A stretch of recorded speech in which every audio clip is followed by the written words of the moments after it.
Hey there, fight fans. I'm Adriana Jimenez for Supreme Boxing. We have here Omar Figueroa. Omar, thank you so much for your time. We're just a couple days away from the fight. How excited are you feeling? Well, I feel great. I mean, it's what I've worked hard for, for so long, and I know every boxer feels the same way. You just want to get it over with. It's just get it on Saturday. And this is, for the WBC lightweight championship title. We're expecting a tough fight. Are you expecting this fight to go similar to your other fights, a battle, if you say? If it has to, I mean, I really have no control over, over how the fight's gonna go. A lot of it does depend on my opponent, you believe it or not. But I'm gonna try my best to go out there and do what I do best, which is just throw punches, land punches, and knock my opponent out. And like you said, it all depends, on your opponent's style. Last fight, it was here at the StubHub Center against Jerry Montez. And after the fight, you mentioned that you apologized to your fans, saying, you said that you felt it was a boring fight, that I guess you weren't too happy. Do you still feel the same way after some time has passed? Oh, yeah, definitely. I mean, fans don't boo just because. It was obviously, a boring fight and I guess it was just a stylistically rotten fight from the beginning because he's a runner and I'm a chaser, and that's kind of how it had to go. But you don't anticipate someone running that much and, still expecting to make a fight out of it. So I did my best. I tried. I really did want to hurt him more than I did. It's just unfortunate that didn't happen.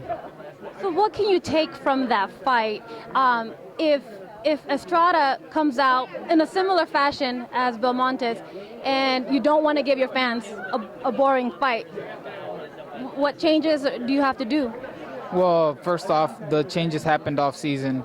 For my last fight, I wasn't 100% because my off season routine and antics they used to get in the way of my training camps, but I decided to change that. Now I feel like I'm a completely different boxer. I dedicate myself 100% when I'm off season, when I'm on season. So I'm in a lot better shape this time. So you're from Texas. Was training camp in Texas? Yes, ma'am. And everything pretty good.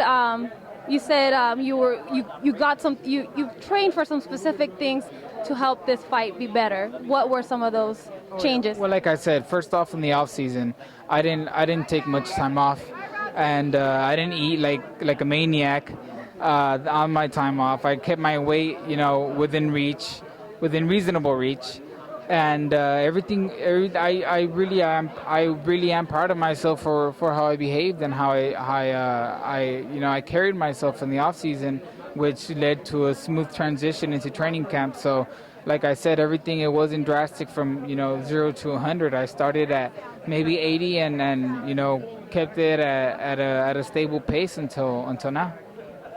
And I have to mention this last fight that I interviewed you here for at the StubHub Center.